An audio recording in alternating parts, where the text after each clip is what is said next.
Hello and welcome to Hashtag Talent. I'm Hannah. And I'm Demi. Today we have a very talented lineup for you.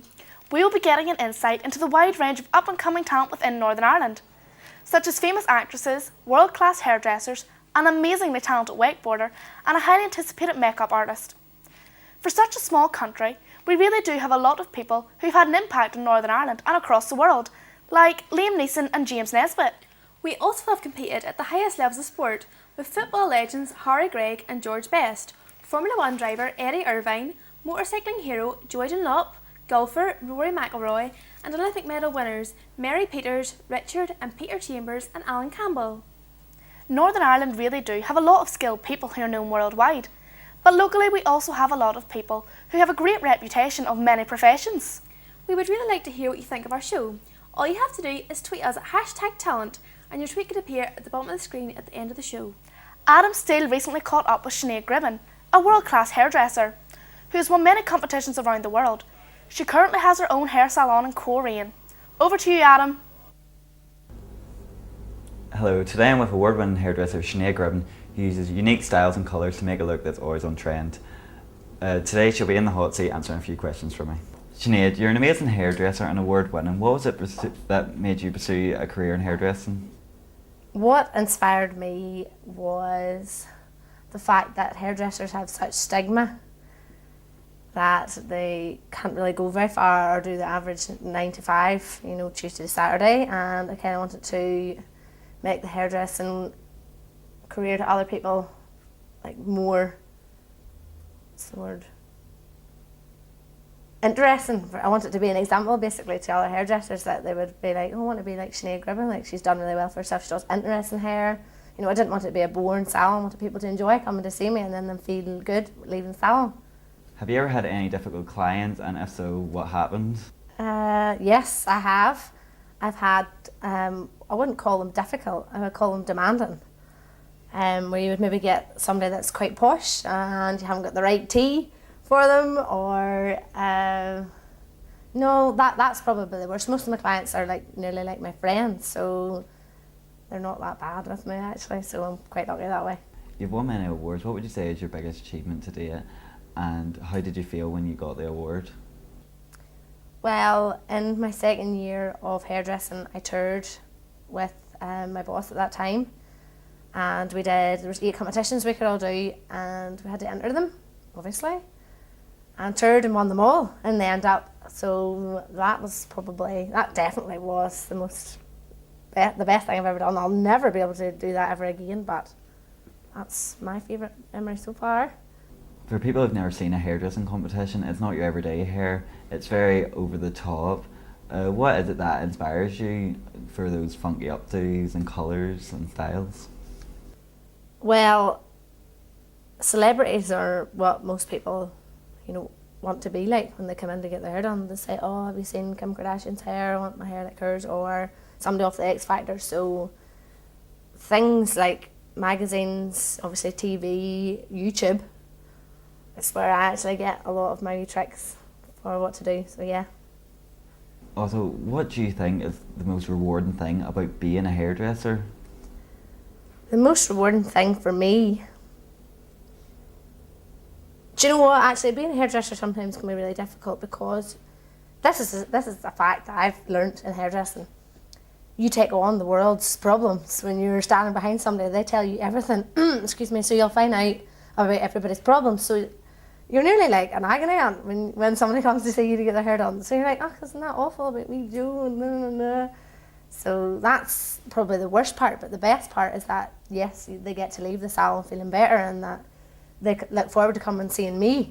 So I have to remember that people's giving me their money, their hard-earned money, to come and see me. So I have to be nice and smiley the way I always am, anyway. So, yeah. And finally, where do you see yourself in 5 years' time with your hairdressing career, and why? In 5 years' time, I'm going to be a millionaire, not having to do any work. I'm going to sit my ass. Am I joking? No. What I'd love to do is, I'd love to obviously still be doing my trade, but I would love to be learning more people that like to do hairdressing. Have an academy for younger people that not like the tech where they come and it's crap and it's boring and they produce crap hair. I want them to come where yeah, that would be like university. Obviously, you would pay a fee to come to somewhere. I would love to, like, different schools of it all over Northern Ireland. Something like that would be what I'd love to do. But yes, definitely, I would love to open up an academy and train people to do hair, so that I'm not doing the standard 9 to 5 forever.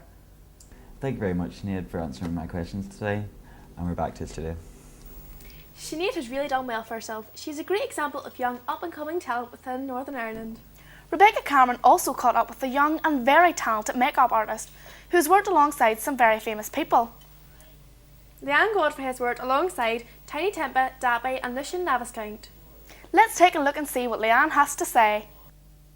Hello, today I'm at the house of Leanne Godfrey, a very talented freelance makeup artist.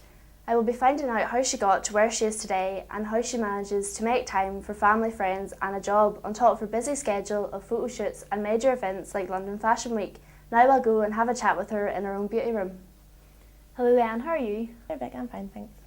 You studied art and design at GCSE, though before going on ViTech to do beauty, did you know that makeup was the type of career you were to pursue after education? Doing my A-levels in art actually made me realise I want to go into the makeup industry, as I was doing fashion and textiles and I was more into like high fashion and couture clothing, and that's what, and then we had to like make the clothing, find a model, find location, do the hair, do the makeup and be the photographer yourself. And through that process I actually realised I enjoyed doing the makeup more. You studied at AOFM, an Academy of Freelance Makeup. What specific course did you study? Did you feel comfortable moving away from home? I studied the Total Pro Makeup Nail and Hair course, and it was just over a month long, 6 days a week, and I felt so comfortable moving over, but it was a wee bit stressful at the start because I didn't know anybody and I didn't know where to live, where was close. The actual school was in Soho, but the course offered like their Facebook page for students to like talk to each other and interact, and lucky enough I met 2 best friends from it. Now like they're my friends for life, Sadie and Danielle, and they were asking did anybody want to share accommodation with them because they could only get a 3-bedroom apartment, and then I was straight in there and we moved to Baker Street. The apartment was beautiful, so it was, and it was a 20-minute walk. As a freelance makeup artist, what made you decide to become your own boss? Since I graduated from AOFM, I just wanted to go straight on the makeup counter for like MAC or something, and then I knew that would kind of restrict me from gaining experience with like famous makeup artists, assisting them, doing London Fashion Week, because you're working 9 to 5, 5 days a week, and everything in the fashion industry is so last minute. It's unreal. You'll get a phone call, be in London the next day, on a photo shoot, there for a week, 2 weeks, you never know, it's so unpredictable. Besides managing your own business, you also worked in your family business. How do you juggle both jobs? Would you say one is more demanding than the other? Being freelance, one week you can be really rich and the next week you're not.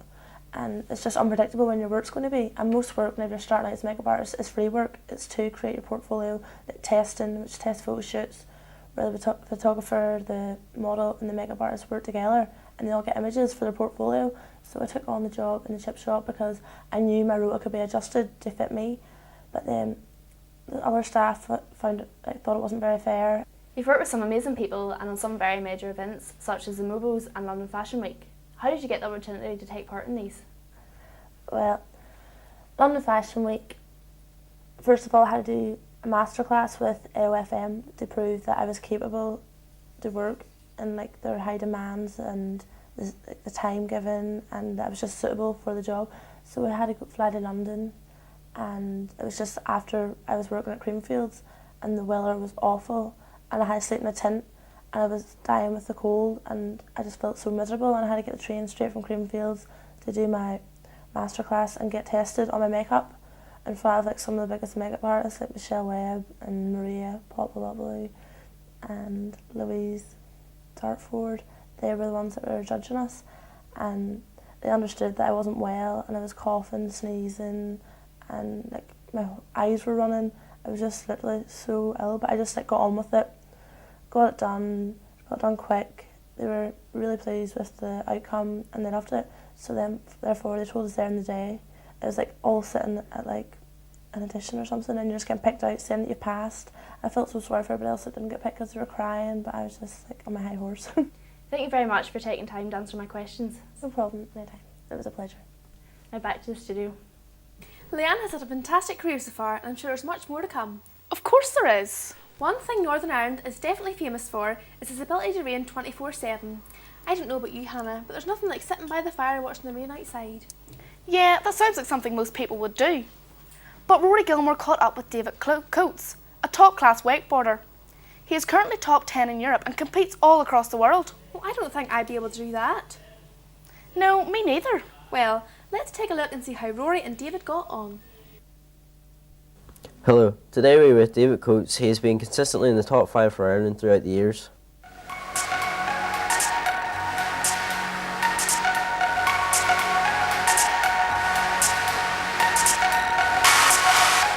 Tell us a little bit about wakeboarding. Wakeboarding's a sport that's been about for about 20 years now. It's very similar to snowboarding, but you get pulled behind a boat or a cable system, and use the wake as a ramp. Just try and do sort of acrobatics behind the boat. So it's really good. It's a really fast-growing sport. So, Being the head coach of Extreme Gene, how did you get into that? well, I was actually at a European event over in Portugal, and the then head coach and one of the owners was there, and I walked up to him and said, "Are you looking for any coaches?" And he went, "Yeah, well, we're not really sure about next year and all this." And I didn't ride very well in that contest, so he was like, "Not at the moment." And then a couple of weeks later, I met him at the World Championships. Came quite high up in the rankings there, and he came up to him and was like, "Okay, you want that job then?" So lo and behold, I've been in Spain the last few years. How did you get into wakeboarding? I used to ski as a kid. Whenever I was 8, I was getting up and slaloming, and I learned how to stand up on a kneeboard. And we were changing boats, and the guy who sold us the boat had a wakeboard. And just handed it to us, said, "You fancy trying this out?" And went down to a local lake and got up, went back and forth, and I haven't looked back. Did you find it hard to gain the finance to take part in the sport? I've been very fortunate. Like, my parents have really been behind me the whole time, and they've supported me right from the start, going to Florida, going to all the places to train, and obviously with the boat help. But since I've started working at Extreme Gene, I've been able to finance through that. So it's been good, and to have other companies behind me, it's very good to keep myself in the game. You're currently sponsored by major companies to wakeboard. How did you go about getting sponsored? Well, one of the easiest ways to get sponsored is to come high up in the nationals and win competitions, get yourself noticed, and become an influential member of the wakeboard community. And I've been working a lot, sort of developing my skills and really trying to get noticed by big brand names. So once I won nationals in 2009, it was more a case of just asking the right people who are beneficial for the sport to help me out. And fortunately, I got involved with Edgewater Sports, and they've supported me with boards and equipment for the last few years. So you just have to really look in the right places and ask the right questions. What's the biggest competition you've taken part in, and how did you do?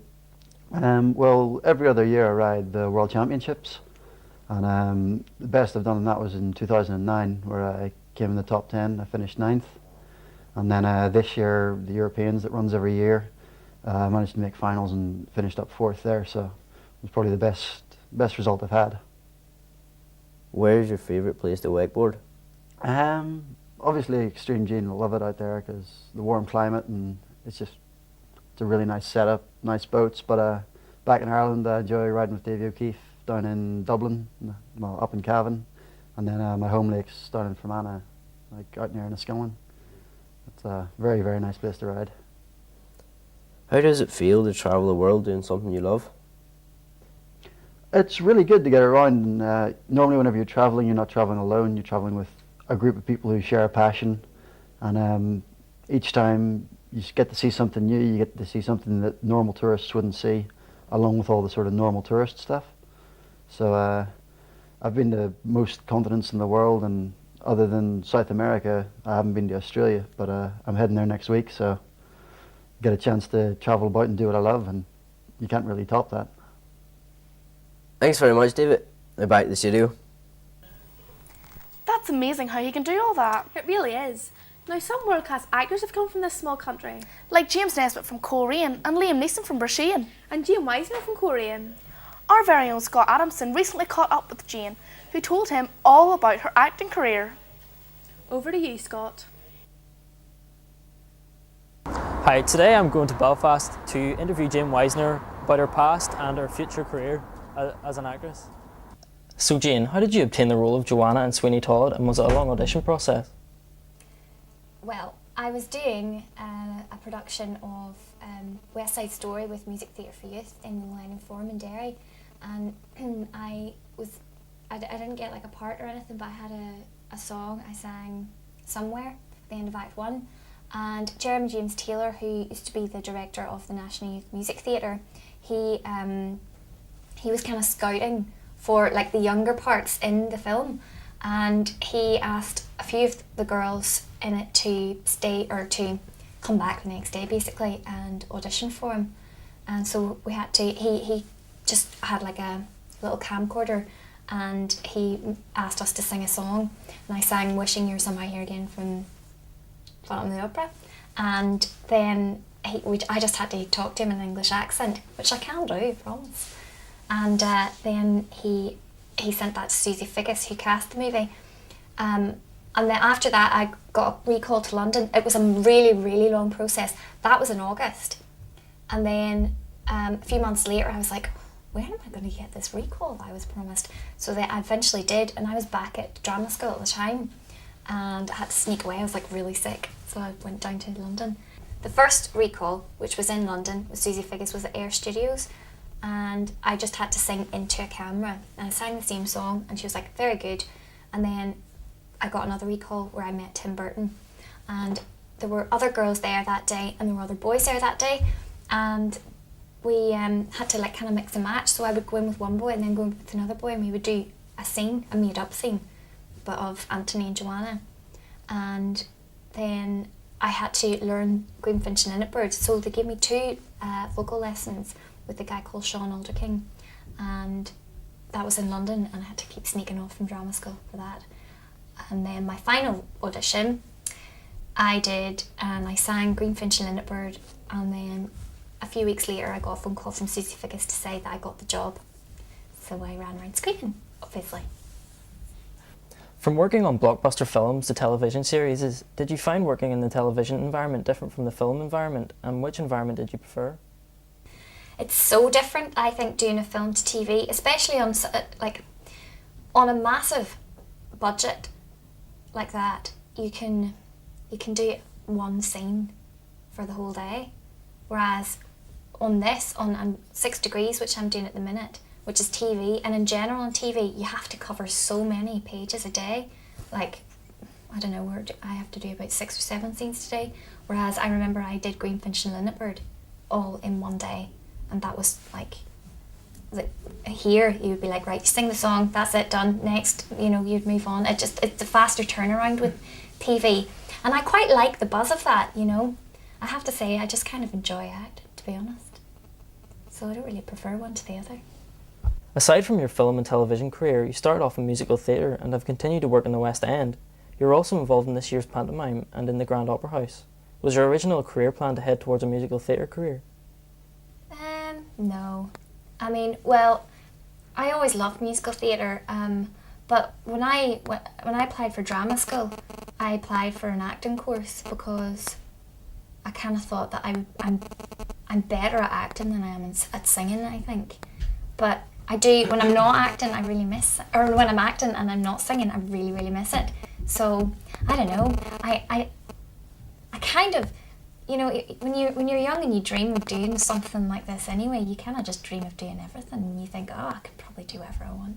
So I just wanted to do the lot. Did you have many idols growing up, and did they help you pursue your acting career? No. Well, I did. I would look at movie stars and stuff and think that they were awesome. Did you there was none in particular. I mean, obviously I fancied Johnny Depp and Leonardo DiCaprio and thought Tim Burton was the business, but yeah. I wouldn't have said that they were like idols, but I really admired a lot of other actors' work and stuff. You've recently been involved in quite a few television series such as Injustice, Misfits, 6 Degrees and Nick Nickleby. Have you any future projects coming up, and can you tell us about them? Do you know what, I really wish I could say, yeah, I'm doing this amazing thing here, but I am doing the Panto to the end of January, and I'll probably do a few auditions in between if I have time, but I think I'll probably just go out to America after the Panto, and because they've got a like big pilot season there in like sort of January, February, March, so I'll just go out there and audition for stuff, see what happens. Thank you for your time, Jane. Back to the studio. Jane is so lucky to have starred alongside Johnny Depp. She has done so well for herself and she's only 22. Well, that's all the interviews we have time for. Here's some of the tweets you've been sending throughout the show. Louise from Bandura said, "Love the show, it's amazing. #talent." Tori from Korean says, "Can't wait for next week's show. #excited." Matthew from Korean said, "Can't believe Northern Ireland have so many talented people. #proud." And Jamie from Portrush said, "Demi and Hannah make #talent. #hotties." Let's get to the point.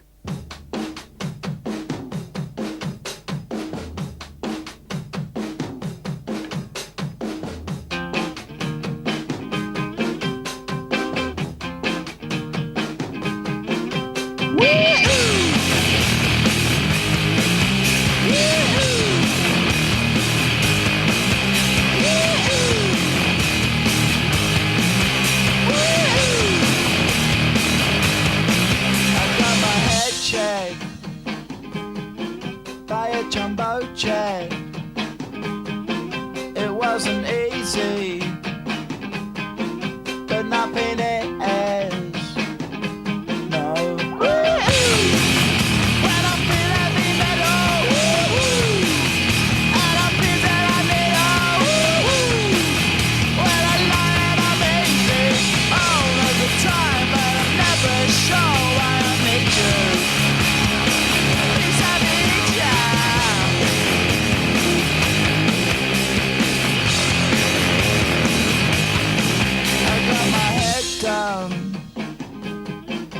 When I was young, it's not my problem. It's not my problem. When I feel heavy metal, and I feel that I need when I lie and I'm easy all of the time, but I'm never sure why I need you.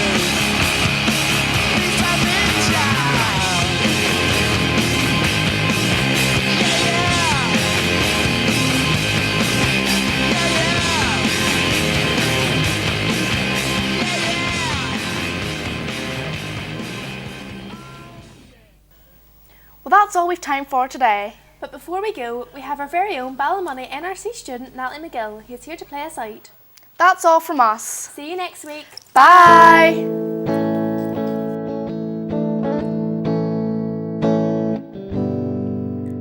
It's been a long time since I came around. Been a long time, but I'm back in town. This time I'm not leaving without you.